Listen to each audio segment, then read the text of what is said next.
2 years and 3 months later, in the month of April, the prophecy unfolded. Terrorism struck, leaving pain and devastation in its wakes. Kasipul MP Charles Were was shot dead on the 30th of April. At least 5 police officers were killed and 5 others injured in deadly ambush by Al-Shabaab militants in Lamu, Boni Forest on Tuesday, April 29th, 2025, the government confirmed.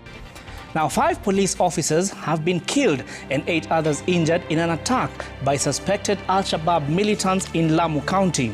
The officers from Elite Special Operations Group were ambushed by the gunmen in Rakei, Bondei Forest on the border of Lamu and Garissa counties. The 8 injured officers have been airlifted to Nairobi for medical treatment, with the bodies of the slain officers also flown into Nairobi.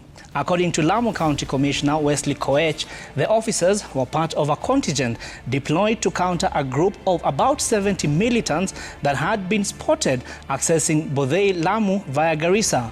Koech said the terrorists were planning to enter Lamu to carry out attacks. Security officers drawn from various specialist units have been deployed to pursue the militants. Koech also urged citizens to cooperate with security agencies and report any suspicious person so that immediate action can be taken.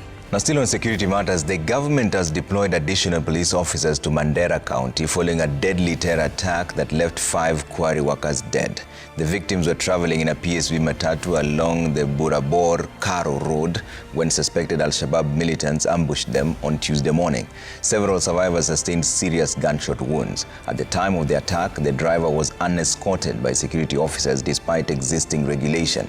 The matatu was ferrying workers to a nearby quarry in Mandera East. The Tuesday morning terror attack unfolded over 30 minutes, targeting locals traveling in a PSV matatu headed for a nearby quarry site. Al-Shabaab militants ambushed the matatu, carrying 22 passengers, along the remote Burabor Karo Quarry Road in Mandera East Sub-County. With calculated brutality, the gunmen forced passengers to alight, demanding their phones and identity cards. After several minutes of interrogation, the militants selected their victims and opened fire without warning. 5 people were killed in the gunfire, while 2 others sustained grave injuries.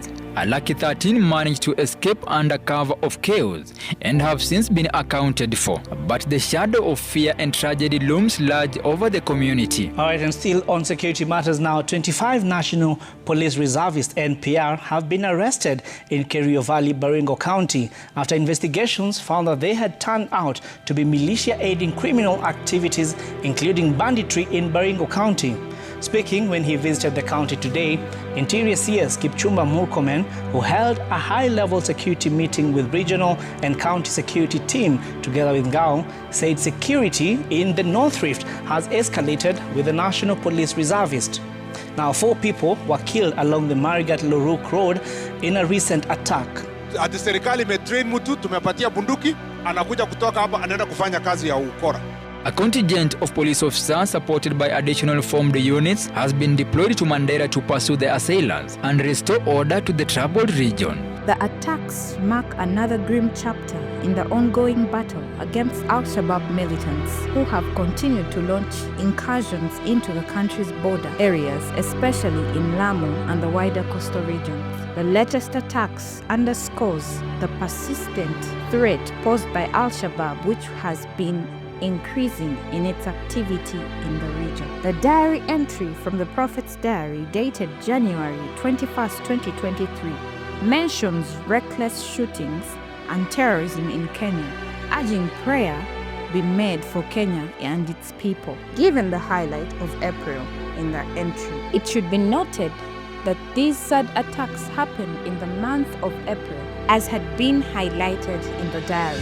The words echoed with urgency: pray for Kenya and her people, a plea to the church, a call to action against the darkness that threatens. The sign is April. May the call to prayer be a beacon of light in these times for Kenya.